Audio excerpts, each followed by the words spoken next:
अभी हमने अल्हम्दुलिल्लाह 25-26 का बजट पे जिसका मीज़ानिया 2 अरब 49 करोड़ है, जिसके अंदर से 60 करोड़ रुपए हमने तरक्याती अखराजात के लिए रखे हैं और एक इसको हमने ग्रीन बजट का नाम दिया है।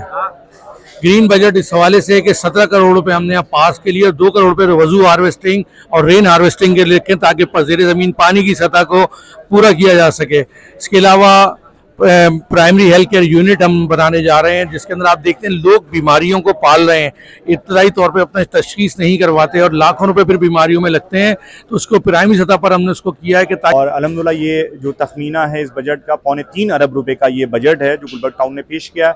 और उसकी ख़ास बात जो थी वो उसका ग्रीन बजट है, जिस तरह दुनिया में इस वक्त एक माहौलियाती और मौसमियाती तब्दीली वक़ूफ़ पज़ीर हो रही है और कराची उन शहरों में शामिल होने जा रहा है जिसके बारे में अमेरिकन यूनिवर्सिटी की रिसर्च है कि आइंदा सालों में रहने के काबिल नहीं होगा। तो अल्हम्दुलिल्लाह हमने 17 करोड़ की एक खतीब रकम जो पार्क और इस ग्रीन बजट के नाम की है और जिसमें हमारे पास ग्रीन पार्क्स मौजूद हैं। अल्हम्दुलिल्लाह तालीमी कार्ड का इजरा किया है। आपको मालूम है इस वक्त मुतवसत तबके का इलाका है फेडरल एरिया, जहाँ स्कूलों के अंदर सरकारी स्कूल्स मौजूद हैं, उनको फैसिलिटेट करने के लिए उनके लिए तालीमी कार्ड के अंदर हमने जो है वो उनकी जो है कॉपीज़ हैं। इसी तरीके से IT की दुनिया है, हम चाहते हैं सरकारी स्कूल के बच्चे इस नई दुनिया से जो है मुस्तफ़ीद हों। देखिए, आपने लास्ट ईयर के बजट में देखा होगा कि हमने काफ़ी सारे जो है 25 से 26 पार्क हमने डेवलप किए हैं।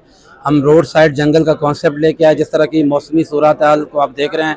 हमने स्कूल रिहेबिलिटेट किए, 8 से 10 स्कूल किए, हमने 2 डिस्पेंसरियाँ की हैं, रोड्स बनाए, हमने 2 मॉडल मोहल्ला हमने